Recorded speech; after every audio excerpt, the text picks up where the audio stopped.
Larry Lampert's agronomist with Batura Seed Services out of Domain.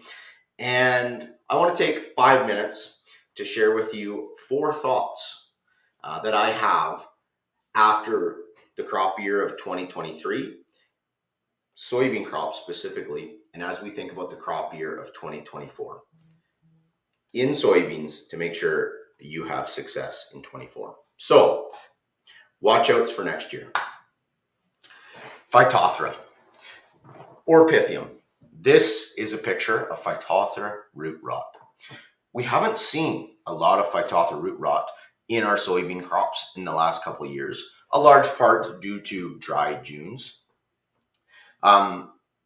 With that being said, if we haven't seen it a lot lately, odds are we're going to see it in the very near future. So when thinking about the variety selection for your farm for next year, make sure you're digging into what gene or field tolerance that a specific variety has for Phytophthora root rot.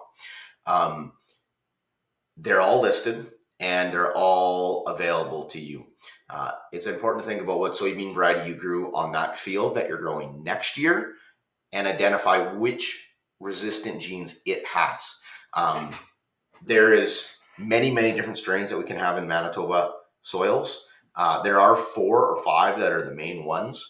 And so it's making sure that we're rotating our Phytophthora genetics so that you're reducing your risk of susceptibility.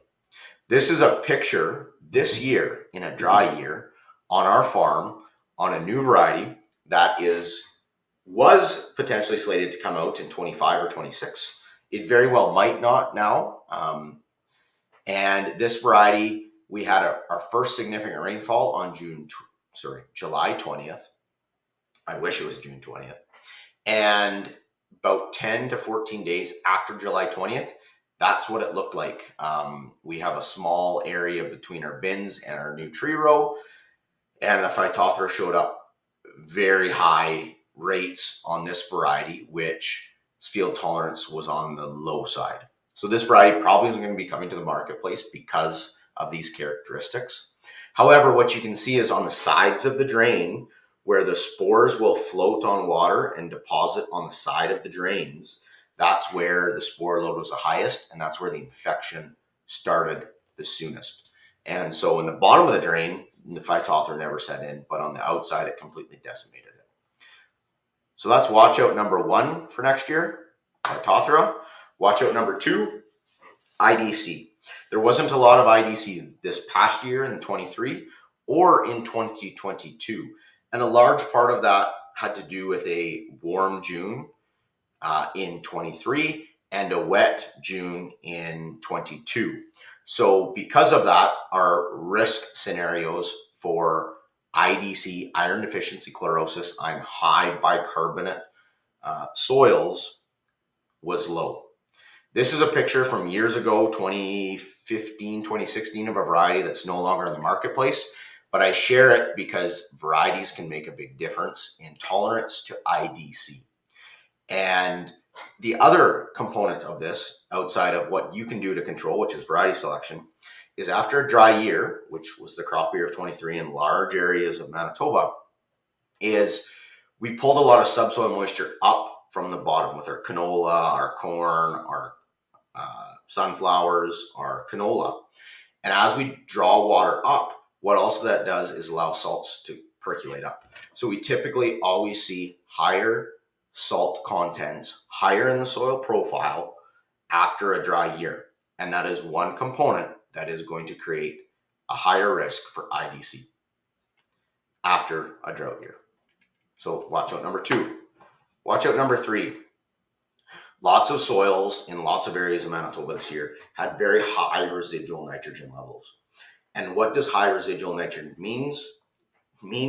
It means potentially the risk for lazy soybeans. Now, the one thing that we can speak to is after the drought of 21, and a lot of soybeans were planted in 22 on high residual nitrogen soils, we did not end up with a lot of lazy soybeans and a lot of soils that were 100 plus pounds of nitrogen. So that's the good news. You don't have to alter your rotation a significant amount if you don't want to. However, it is potentially wise to think about how you can use that nitrogen better on your farm. But don't shy away from high residual nitrogen soils if you want to maintain your rotation. That's what we learned in 21. But I will encourage you to think about the use of inoculants in high nitrogen soils. This is a picture again from like 2013, 2014, but it was very clear to see where this grower applied a double rate of Brady rhizobia inoculation in the furrow with a planter and on the seed at both 1 times rate. And so just trying to essentially get that nodulation as early as possible. This was on a virgin soybean field, which essentially could be the same concept as a high nitrogen soybean field. So that's watch out number 3, high nitrogen soils, making sure you're managing the risk of lazy soybeans. And number 4, sclerotinia or white mold. Low amounts of it this past year, but there was pockets in Manitoba that had it. And the other side effect of this is, of course, white mold shares the same host or love the same host as soybeans, as canola and sunflowers. And we've seen higher amounts of canola in our rotation in the last 4 years in Manitoba as a whole. And because of that, we're creating an easier vector for disease carryover in the stubble. So when that happens, we might not necessarily have had high white mold pressure in our crops last year or the year before, but those spores are able to continue to persist. So the inoculant load might have been building in the soil over time. And so thinking about what variety has the best white mold resistance and or managing your plant population to manage white mold is also key. So those are 4 watchouts that we haven't dealt with a lot of lately, which means we know the problem is going to come back around at some point in time. So hopefully this allows you to be better prepared for your soybean crop in the crop year of 2024. Best of luck to you in growing more beans.